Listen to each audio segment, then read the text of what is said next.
जय माता दी।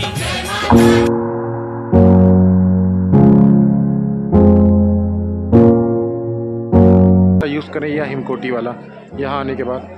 और किसी भी वीडियो में सही से क्लियर नहीं है कि कैसे जाएं और किधर की साइड से जाएं। और सबसे बड़ा सवाल ये होता है कि हम इस पॉइंट पे आने के बाद किधर से जाएं, ताराकोटा मार्ग जो अपनाएं या फिर वापस जो ये नॉर्मल पुराना रास्ता है ये जाएं।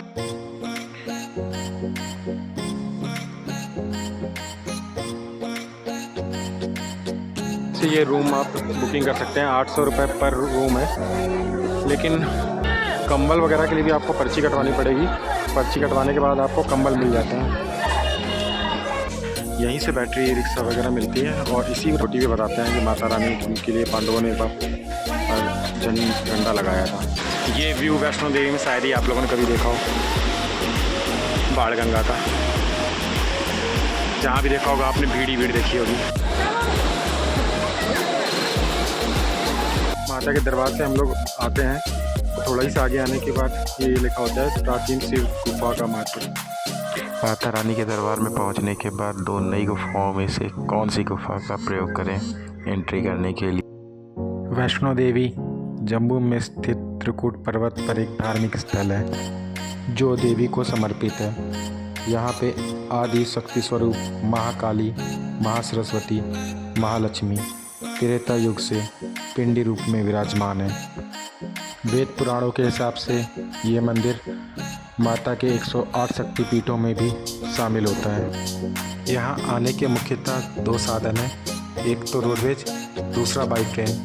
लोग मुख्यतः बाई ट्रेन ही आते हैं जिससे कि वो जम्मू के कटरा तक सीधे पहुँच सकते हैं। ट्रेन की टिकट 300 रुपये नॉन एसी और एसी की लगभग 1000 रुपये होती है।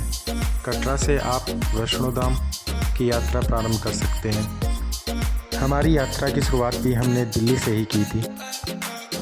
हेलो एवरीवन, हम सब लोग नए डेस्टिनेशन में जाने वाले हैं और उस नए डेस्टिनेशन का नाम है वैष्णो देवी।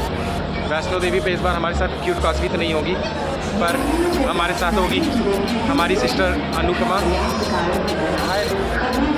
और हमारे मम्मी पापा, जो कि अभी ट्रेन में बैठ चुके हैं। लगभग 8 बज रहे हैं शाम के और हमारी ट्रेन आ चुकी है नई दिल्ली रेलवे स्टेशन पे।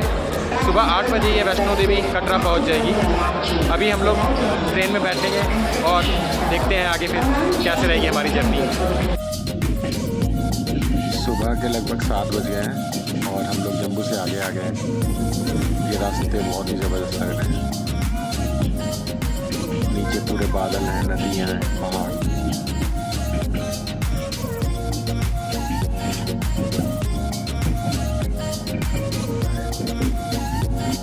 ये हम लोग वैष्णो देवी आ गए हैं। ये अनु उतर रही हैं, ये पापा। ये वैष्णो देवी का रेलवे स्टेशन है। ये रेलवे स्टेशन से पूरे पहाड़ दिख रहे हैं। ये हम लोग सब लोग रेलवे स्टेशन से बाहर निकल आए हैं। अब बाहर जाके हम लोग होटल रूम ढूंढेंगे अभी, और उसके बाद माता रानी का दरबार के लिए चढ़ाई भी शुरू करेंगे। रेलवे स्टेशन से 1.5 किलोमीटर दूर है मेन मार्केट।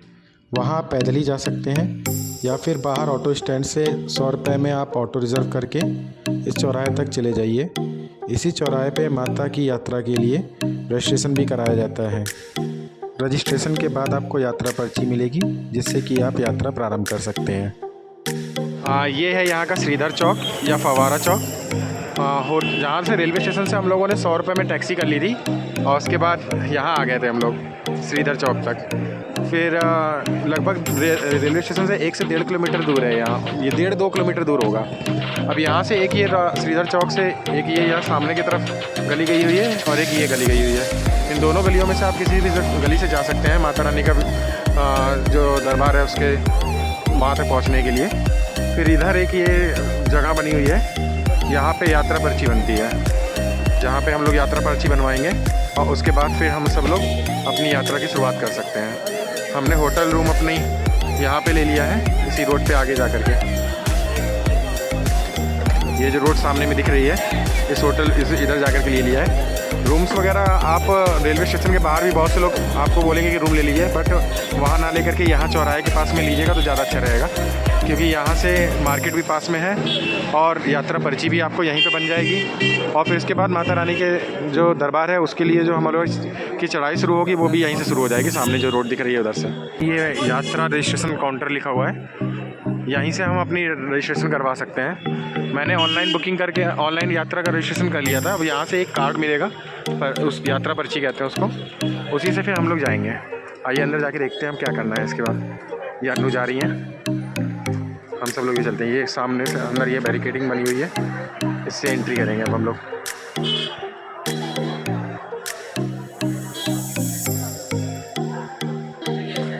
और अपना आधार कार्ड वगैरह यहाँ लेके आना है। हमने ऑनलाइन जब बुकिंग करी थी तब आधार कार्ड नंबर वगैरह मांग लिया था खाली, बट यहाँ पे एक बार वेरिफिकेशन होने के बाद यात्रा पर्ची बन जाएगी आपकी। अंदर आने के बाद काउंटर बना हुआ है, बहुत सारे काउंटर बने हुए हैं, उसमें जाना है। ये यहाँ पे ऑनलाइन यात्रा पर्ची बन रही है। यहाँ पे आपका ये फ़ोटो स्कैन होकर के इसमें लगता है, आधार कार्ड लिया जाता है काउंटर से, और उसके बाद आपकी फ़ोटो खींच करके यात्रा पर्ची बना दी जाती है।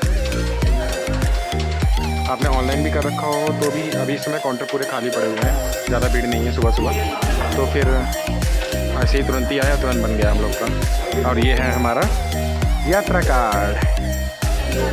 ये जय माता दी।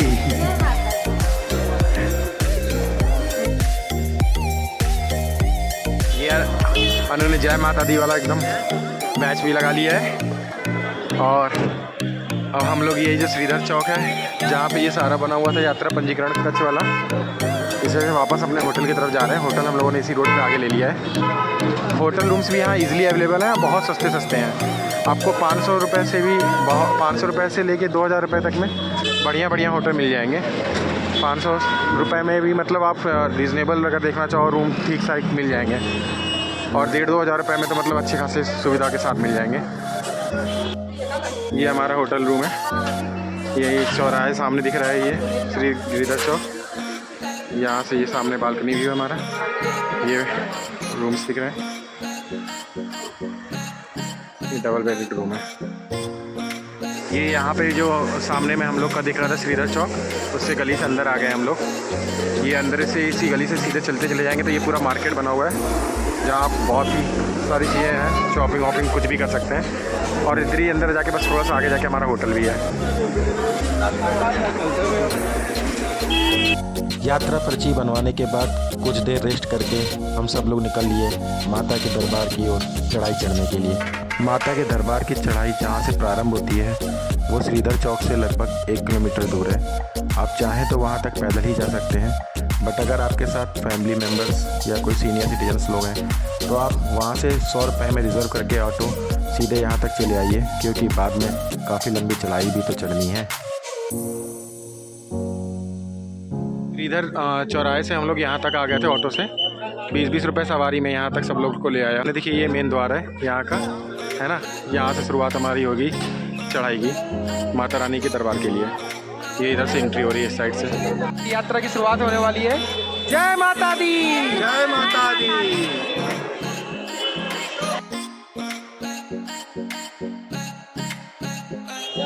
ये वहाँ पे फ्रिस्किंग पॉइंट पे जो है कार्ड को आपको स्कैन कर लेते हैं। स्कैन करने के बाद ये आपकी एंट्री दर्ज हो जाती है। इसके बाद यहाँ पे बस एक बार ये फ्रिस्किंग पॉइंट में चेकिंग होगी, और चेक इन के बाद आप अंदर जाएंगे और उसके बाद आपकी यात्रा शुरुआत हो जाएगी।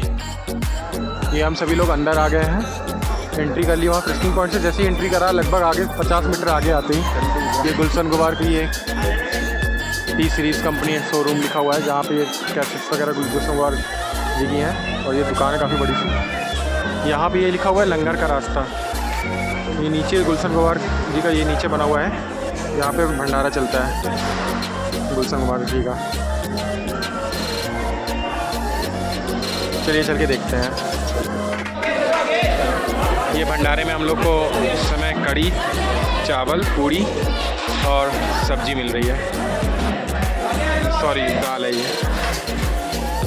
गुलशन गोबर के भंडारे वाले स्थान से 100 मीटर आगे ही आपको घोड़े या खच्चर मिल जाएंगे। जो कि आपको माता रानी के दरबार तक या अर्धकुमारी तक पहुंचा सकते हैं। यहां से आपको पालकी की सुविधा भी मिलेगी। इन सभी के चार्जेस फिक्स होते हैं। साइन बोर्ड वालों ने इनके दाम फिक्स कर रखे हैं। छोटे बच्चों के लिए आपको स्ट्रॉलर्स भी यहाँ पे मिल जाएंगे। बाण गंगा से लेकर के आप ऊपर तक जाने के लिए 2 रास्ते हैं। या तो आप ये खच्चर से जा सकते हैं, या फिर आप पालकी के द्वारा जा सकते हैं, या फिर आप अपने पैदल ट्रैकिंग करते हुए जा सकते हैं। अभी यहाँ पे रेट चार्जेस लिखा हुआ है सारी चीज़ों का। फॉर एग्ज़ाम्पल यहाँ से बाण गंगा से आपको अर्धकुमारी अगर खच्चर से जाना है तो फिर आपको पर पर्सन लगभग 500 रुपये देना पड़ेगा एडल्ट्स के लिए, और 250 रुपये देना होगा बच्चों के लिए। और सेम अगर आप मान लीजिए पालकी से जाना चाहते हैं यहाँ से बाण गंगा, मतलब बाण गंगा से अर्धकुमारी सॉरी, तो फिर इसके लिए आपको लगभग 1500 रुपये पे करने पड़ेंगे अप टू 100 kg वेट वालों के लिए। जय माता दी।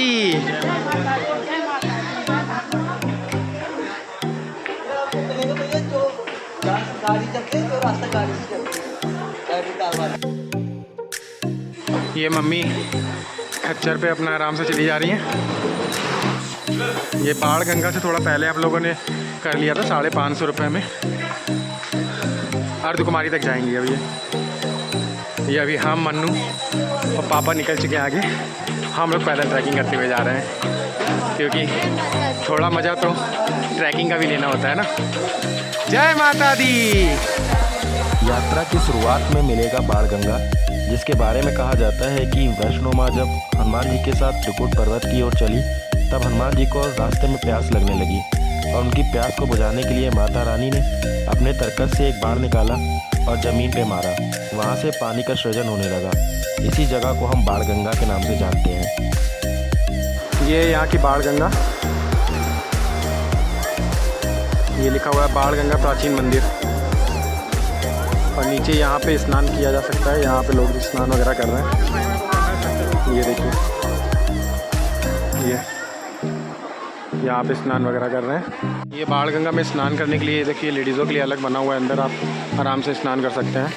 मेन बाण गंगा में वैसे तो बहुत कम पानी होता है, इसलिए मैं रिकमेंड करूँगा कि थोड़ा आगे जाके आप एक और पॉइंट बना हुआ है वहाँ पे स्नान करें। ये है बाण गंगा का बाथिंग पॉइंट 3, तीसरा नंबर पॉइंट। ये बाण गंगा से लगभग आधा किलोमीटर आगे आने के बाद मिलेगा। बहुत ही ज़बरदस्त जगह है। यहाँ देखिए आप, पानी ही पानी है हर तरफ। क्या ज़बरदस्त व्यू। यहाँ मछलियाँ देखिए कितनी सारी है पानी के अंदर।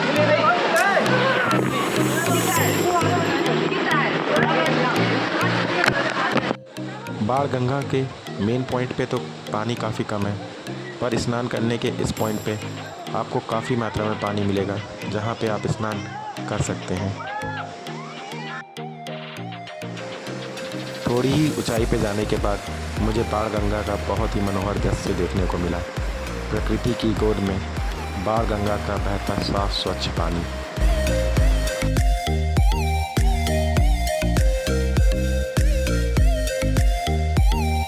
बाण गंगा का स्वच्छ और साफ पानी, भीड़ से दूर, एकदम शांत वातावरण में। जय माता दी। अर्धकुमारी में स्नान करने के बाद हम सभी लोगों ने फिर से यात्रा प्रारंभ कर दी। ये लगभग चढ़ाई करते हुए हम लोग को दोपहर के 2 बज गए हैं अभी, और हम लोग आ गए हैं प्रथम दर्शन चरण पादुका मंदिर। माता वैष्णो की यात्रा का पहला हिस्सा है चरण पादुका। यह वो स्थान है जहां माता वैष्णो 2 पल के लिए रुकी थी और इस बात का अंदाज़ा लगाया था कि भैरव उनसे कितनी दूर है। बाल रूपी माता वैष्णो की चरणों के निशान आज भी यहाँ पे हैं।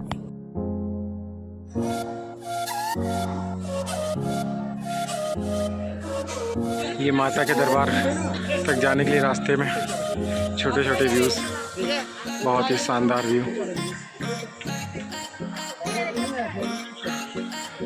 जय माता दी। माता रानी का जयकारा लगाते हुए हम सभी लोग लगभग अर्धकुमारी पहुंचने ही वाले थे। जोर से बोलो, जोर से बोलो।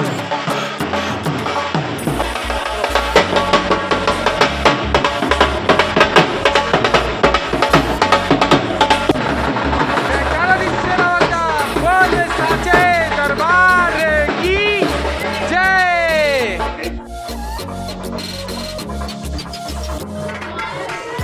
ये रास्ते का एक जगह का व्यू है।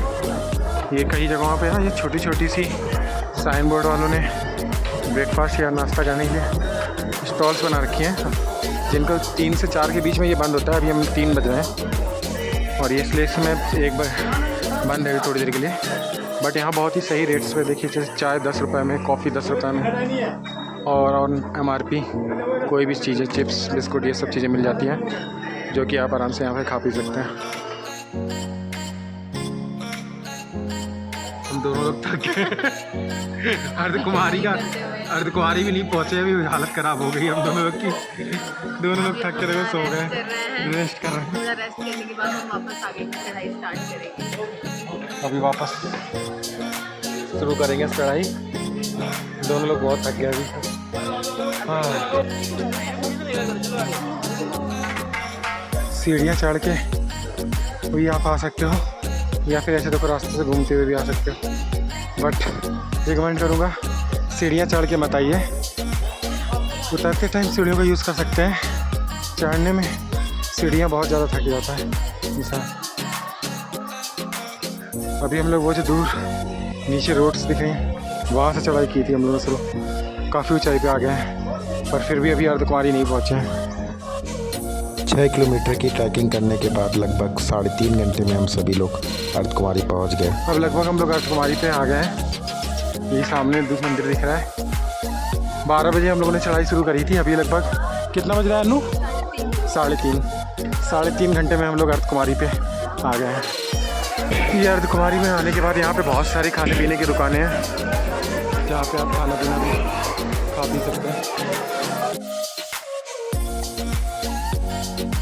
ये यहाँ पे ऊपर आ गए हम लोग।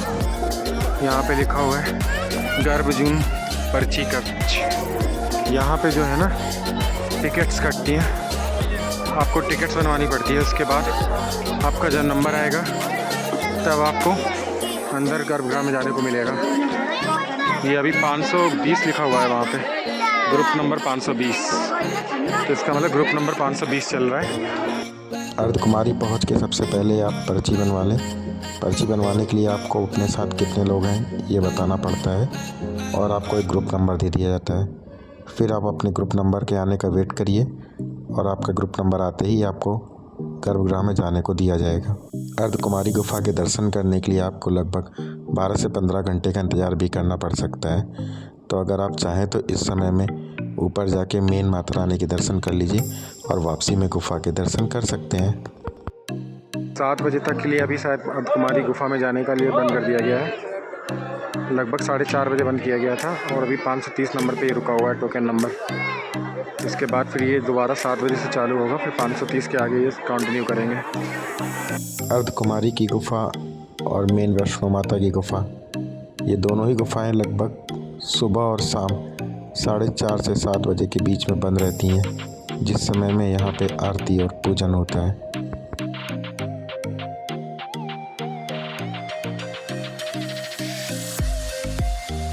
ये यहाँ पे भगवती भवन है, इसमें भी रूम्स वगैरह बने हुए हैं। ये फ्री सर्विसेज होती हैं, निःशुल्क यात्री निवास लिखा हुआ है यहाँ पे, आप यहाँ पे निःशुल्क रह सकते हैं। ये यहीं पे जहाँ पे प्राचीन गुफा के लिए अर्धकुमारी का मंदिर बना हुआ है, यहीं पे काउंटर नंबर बना है पास में। यहाँ से ये रूम आप बुकिंग कर सकते हैं। 800 रुपये पर रूम है, लेकिन ज़्यादातर मोस्टली यहाँ पे ऑनलाइन पहले से ही बुकिंग हो जाती है, तो रूम्स अवेलेबल नहीं होते हैं। अगर कभी कभी बाई चांस खाली हो तो वो इन काउंटर्स पे आके आप बुकिंग करा सकते हैं। पर अभी जैसा कि आप देखिए हाउसफुल का बोर्ड लगा हुआ है, नॉर्मली आपको हाउसफुल ही मिलेगा। गर्भजून पर्ची कच और कंबल पर्ची कच, तो कंबल वगैरह के लिए भी आपको पर्ची कटवानी पड़ेगी। पर्ची कटवाने के बाद आपको कंबल मिल जाते हैं। कंबल आपसे फ्री ऑफ कॉस्ट दिए जाते हैं, पर आपको सिक्योरिटी के लिए 100 रुपये जमा कराने पड़ेंगे पर कंबल के हिसाब से, जो कि आप वापस करेंगे जब कंबल तब आपको दे दिए जाएंगे। साइन बोर्ड वालों का यहाँ पे भोजनालय है माता का। पूरा खाना पीना का रेट भी यहाँ बहुत सही है। पूरी चना 40 रुपये में, पूड़ी हलवा 45 रुपए में, प्लेन राइस 20 रुपए और काफ़ी अच्छा सही रेट है। राजमा राइस 45 रुपए, 90 रुपए की थाली है। और भी चीज़ें हैं जो कि बहुत सही रेट हैं।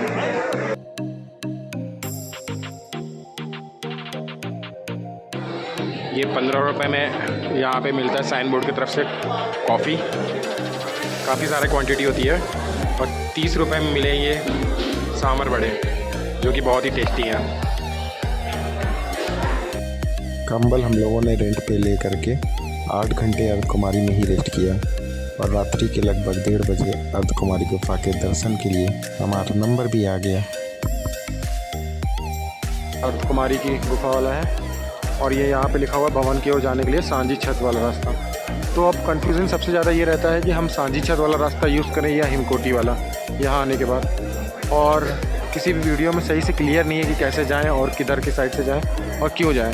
तो मैं आपको ये क्लियर कर दूं कि हमें हिमकोटी वाले रास्ते से जाना है, सांझी छत वाला रास्ता जो कि आपका हाथी मत्था होते हुए जाता है। उस रास्ते को पुराना रास्ता है ये, इस रास्ते से इसलिए नहीं जा सकते हम लोग क्योंकि इधर चढ़ाई ज़्यादा है। तो इस चढ़ाई वाले रास्ते से जाना आपके लिए थोड़ा सा ज़्यादा प्रॉब्लम हो सकता है। इससे अच्छा होगा कि हम इस रास्ते को ना यूज़ करते हुए हम यूज़ करें हिमकोटी वाला रास्ता जो कि एक नया रास्ता बनाया गया है और आसान और सरल है।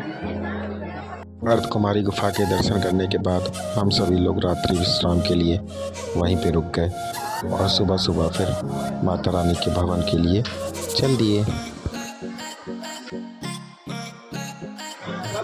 सुबह के हम लोग के 8 बज गए। हम सभी लोगों ने यहाँ पे अर्धकुमारी में ही रात में दर्शन किए अर्धकुमारी गुफा के और उसके बाद हम सब लोग अब वापस जा रहे हैं माता रानी के दरबार के लिए। ये अर्धकुमारी से लेके जो माता रानी के भवन तक के लिए ये 354 रुपीज़ पर पर्सन के हिसाब से बैटरी कार आप टिकट्स बुक कर सकते हैं यहाँ पे आके। ये अर्धकुमारी से थोड़ा सा नीचे आना पड़ेगा आपको वापस लगभग 1 किलोमीटर। उसके बाद यहाँ पे ये काउंटर बना हुआ है, यहाँ से आप वापस बुकिंग कर सकते हैं जाने के लिए बैटरी कार से। पर इनकी भी टाइमिंग्स होती हैं, उन टाइमिंग्स पे ही आप जा सकते हैं जैसा कि वहाँ पे बोर्ड पे भी लिखा हुआ है। ये यहाँ पे बैटरी कार से जिससे कि ऊपर तक अर्धकुमारी से जाया जा सकता है माता के दरबार तक। ऑनलाइन बुकिंग कर लीजिए, ज़्यादा फ़ायदा रहता है। ऑफलाइन में तो भीड़ में लाइन में भी लगना पड़ता है और ऊपर से इसका कंफर्म भी नहीं है कि आपको मिलेंगी कि नहीं मिलेंगी टिकट्स। बैटरी कार की टिकट्स ऑनलाइन ही बुक कर लेना ज़्यादा सही रहता है, ऑफ़लाइन तो मिलना बहुत ही मुश्किल है। इसके बाद भी अगर आपको मान लीजिए बैटरी कार से आप नहीं जा पाते हैं तो पिट्ठू या फिर पालकी करके आप आगे जा सकते हैं माता रानी के भवन तक। अर्धकुमारी से माता रानी के भवन तक जाने के लिए 650 रुपये में आप घोड़े से पहुंच सकते हैं। ये हिमकोटी मार्ग पे ये बीच में ये पत्थरों एक दूसरे के ऊपर रखे हुए हैं। यहाँ लोग मन्नत मांगते हैं कि उनके मकान वगैरह बना दिया जाए या कोठी बन जाए। और ये नॉर्मली एक के ऊपर एक फ्लोर्स रखे हैं। मतलब अगर मान लीजिए कोई फॉर एग्ज़ाम्पल ये लिखा हुआ है, ये बना हुआ है, ये 5 मंजिला बिल्डिंग के लिए किसी ने डाला होगा। ये यहाँ पे इधर से 3 पत्थर का मतलब 3 मंजिला बिल्डिंग, या ये 2 पत्थर मतलब 2 मंजिला। उस हिसाब से ही लोग अपने अपने मान्यताओं के हिसाब से ऊपर रख के जाते हैं एक दूसरे के। जैसे इधर ये रख के जा रही हैं, ये देखिए, जय माता दी। हिमकोटी से थोड़ा आते ही वो जगह थी जहाँ पे लोग मन्नत मांगते हैं अपने घरों को बनाने के लिए। हिमकोटी मार्ग पे घोड़े या खच्चर नहीं चलते हैं। इस मार्ग पे सिर्फ पैदल यात्री या फिर बैटरी रिक्शा चला करते हैं। तो अगर आपको घोड़े या खच्चर से जाना है तो आप ताराकोटा मार्ग से जाएं। ये हम लोग ट्रैवल करते करते लगभग माता रानी के दरबार तक पहुंच गए हैं। थोड़ा ही दूर रह गया है माता रानी। यहाँ से एक ये सामने पहाड़ दिखता है जिसकी चोटी पे बताया जाता है कि पांडवों ने माता रानी के लिए एक बार, ये सामने जो दिख रहा है इसकी चोटी पे बताते हैं कि माता रानी के लिए पांडवों ने एक बार झंडा लगाया था।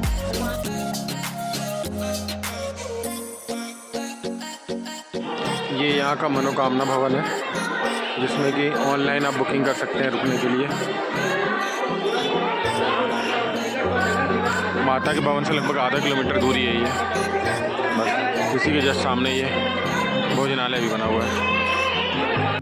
माता रानी का दरबार अर्धकुमारी से 6 किलोमीटर की दूरी पर है।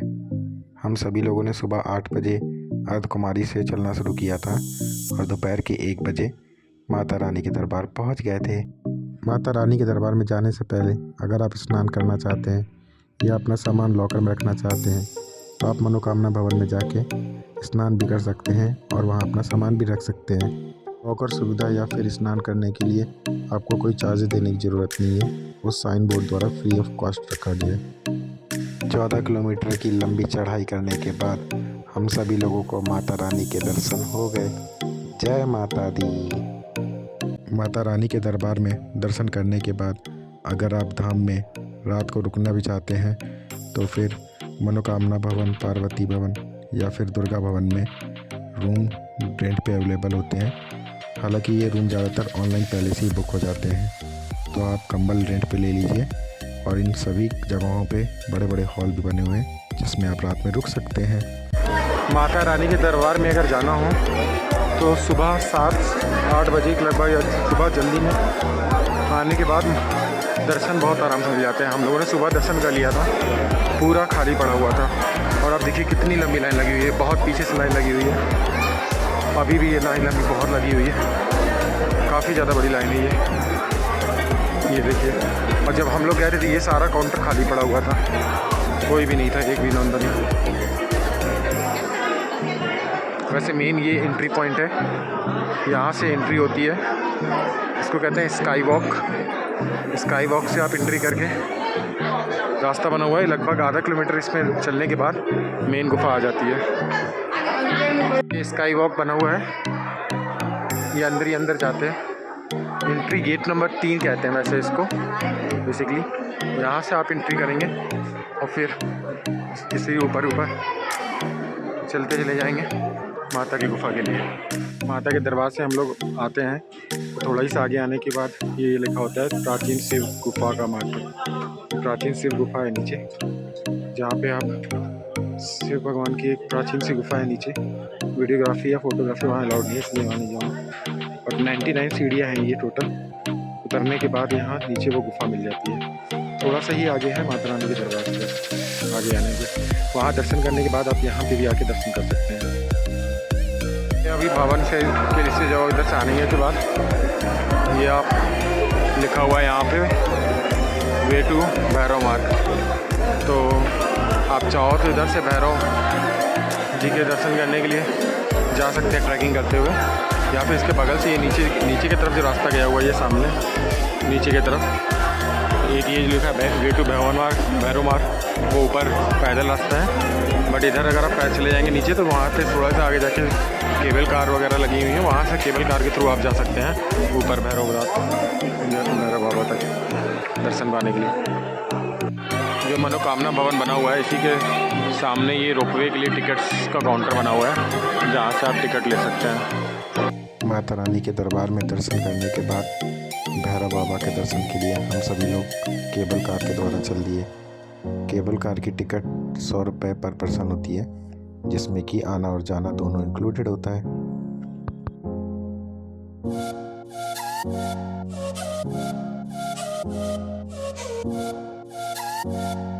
ये हम लोग यहाँ से निकल आए, एग्जिट कर लिया है। अब हम लोग वापस आगे की तरफ अब बढ़ रहे हैं भैरव बाबा जाने के लिए। ये रोपवे से थोड़ा सा ये आगे प्रवेश द्वार है, यहीं से एंट्री होती है भैरव बाबा के मंदिर के लिए। ये टॉप व्यू है वैष्णो देवी का। ये व्यू आपको देखने को मिलेगा, ये जो भैरव बाबा मंदिर है, यहाँ से भैरव बाबा मंदिर से टॉप व्यू में दिखता है ये पूरा वैष्णो देवी माता का दरबार। त्रिकूट पर्वत के बीच में बसा हुआ है ये वैष्णो देवी माता का मंदिर।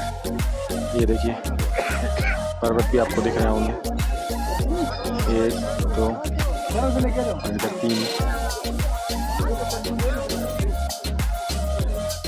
मान्यता है कि भैरव बाबा के दर्शन करने के बाद ही माता रानी के दरबार की यात्रा पूरी होती है, और हमने भी भैरव बाबा के दर्शन करके पूरी अपनी यात्रा संपूर्ण कर ली। जय माता दी। भैरव मंदिर के पास में ही लंगर चलता है, जहाँ पे हम लोग बैठ के लंगर भी कर सकते हैं।